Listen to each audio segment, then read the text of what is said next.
What's going on, Diesel War Reaction? I'm back with another video. The name of this video is Ted Bundy's former girlfriend, her daughter, recalled their lives with him. Let's get into it. But before we do, make sure you all subscribe to the channel. Amy's exclusive interview, you sat down with Ted Bundy's girlfriend and her daughter. That's right, George, and they are speaking out on camera for the very first time. They're talking in decades about life with Bundy, and the moment they realized the man they thought they knew, the man they loved, wasn't that man at all. It was the story that captivated the nation. Ted Bundy, the notorious serial killer who admitted to kidnapping and murdering dozens of women across the country in the 1970s. During that time, living a double life with his unsuspecting girlfriend, Liz Kendall, and her young daughter, Molly. You were a single mom. You went out to that bar, and you saw a handsome man. Tell me about when you first met Ted Bundy. Well, I was pretty smitten right from the get-go. I saw him sitting at the table, and I went over and talked to him because I told him he looked lonely. Is it fair to say, at least at first, that Ted Bundy was a gentleman? Oh, completely.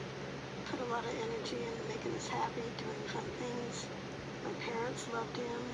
He was just really it, in my opinion. And I really wanted to marry him.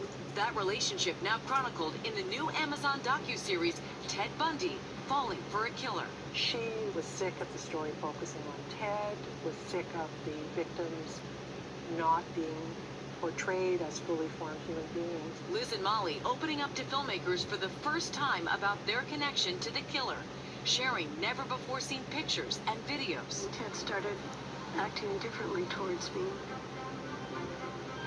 He laid down his head on my lap and just sobbed.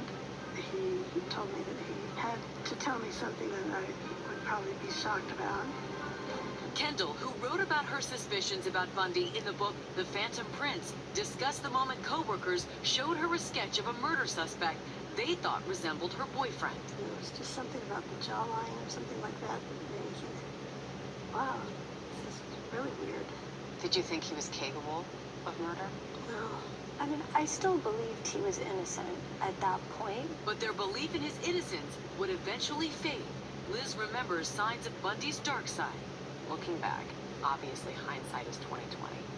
Were there any red flags? We'd been rafting down a very cold river. I was sitting on the edge of the raft and he pushed me in, just quite violently. I grabbed a hold of the rope that was dragging behind the raft so that I could get back in, but his eyes were so, it just got really weird looking, and it was like he couldn't see me anymore. You saw his eyes change. Absolutely.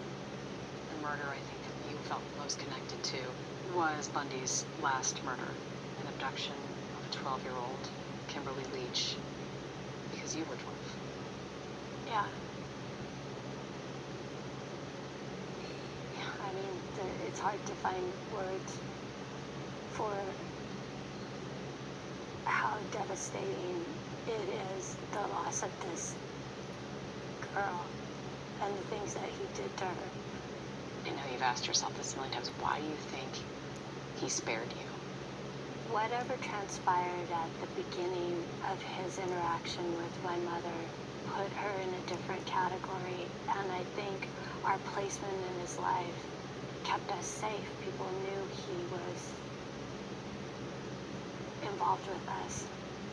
So Liz and Molly say, eerily, the reason why they think they're still alive to tell this story is because he knew if he did anything to them, the finger would be pointed directly at him and he wouldn't be allowed to keep on with his killing spree. And he had a compulsion, they really believed, to just, you can see how it ramped up. It was something horrific to witness, and yet at the same time you don't want to believe the unthinkable about someone who you love, who you've had in your home, sleeping there with your little girl. What a thing to live with all these years. It is a lot to live with, and they struggled with the guilt of it and the shame of it, of not knowing. But she did call police multiple times. She did. She did. And the police cleared him. No one wanted to believe someone who looked like that, who acted like that, was capable of something so That was part of it, yeah. You're going to have much more, aren't you? We are. Ted Bundy, Right. Falling for a Killer, is available on Amazon Prime Video, and we're going to have much more on this story tonight on 2020 and on Nightline. Oh, gosh. Thank you, Amy.